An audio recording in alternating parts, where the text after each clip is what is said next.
വൈകിട്ട് ചായയുടെ കൂടെ കഴിക്കാൻ പറ്റിയ ഒരു ഹെൽത്തി സ്നാക്ക് ഉണ്ടാക്കിയാലോ?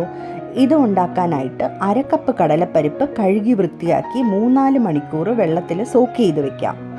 സോക്ക് ചെയ്ത് വെച്ചിരിക്കുന്ന കടലപ്പരിപ്പ് കടായിലോട്ട് മാറ്റി ആവശ്യത്തിന് വെള്ളവും കൂടി ഒഴിച്ചു കൊടുത്ത് ഉപ്പ് മഞ്ഞൾപ്പൊടിയും കൂടി ഇട്ട് മിക്സ് ചെയ്ത് തിളച്ച് വരുമ്പോൾ അടച്ചു വെച്ച് വേവിക്കാം. കടലപ്പരിപ്പ് പ്രഷർ കുക്ക് ചെയ്തും എടുക്കാം, പക്ഷെ കുഴഞ്ഞു പോകാതെ നോക്കണം. തുറന്നു നോക്കി ബാക്കിയുള്ള വെള്ളം തുറന്നു വെച്ച് തന്നെ നമുക്ക് വറ്റിച്ചെടുക്കാം.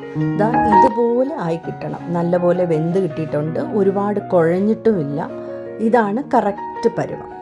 കടായിലോട്ട് എണ്ണ ഒഴിച്ചു കൊടുക്കാം. കടുക് പൊട്ടിച്ച് വറ്റൽ മുളക്, കറിവേപ്പില, പച്ചമുളകും കൂടി ഇട്ട് ഒന്ന് മൂപ്പിച്ച് ഇതിലോട്ട് കടലപ്പരിപ്പ് ഇട്ട് കൊടുക്കാം. ആവശ്യത്തിന് തേങ്ങ തിരിങ്ങിയതും കൂടി ചേർത്ത് നന്നായിട്ട് മിക്സ് ചെയ്ത് നമുക്കിത് സെർവ് ചെയ്യാം. തമിഴിൽ കടലപ്പരിപ്പ് സുണ്ടൽ എന്നാണ് പറയാറ്. ഇത് കുട്ടികൾക്കും വലിയവർക്കും ഒരുപോലെ കഴിക്കാൻ പറ്റിയ ഒരു ഹെൽത്തി സ്നാക്കാണ്. എല്ലാവരും തീർച്ചയായിട്ടും ഇത് ട്രൈ ചെയ്ത് നോക്കണം. ഇഷ്ടമാവുകയാണെങ്കിൽ ലൈക്ക്, ഷെയർ ആൻഡ് സബ്സ്ക്രൈബ് ചെയ്ത് സപ്പോർട്ട് ചെയ്യണേ. Thanks for watching. ബൈ.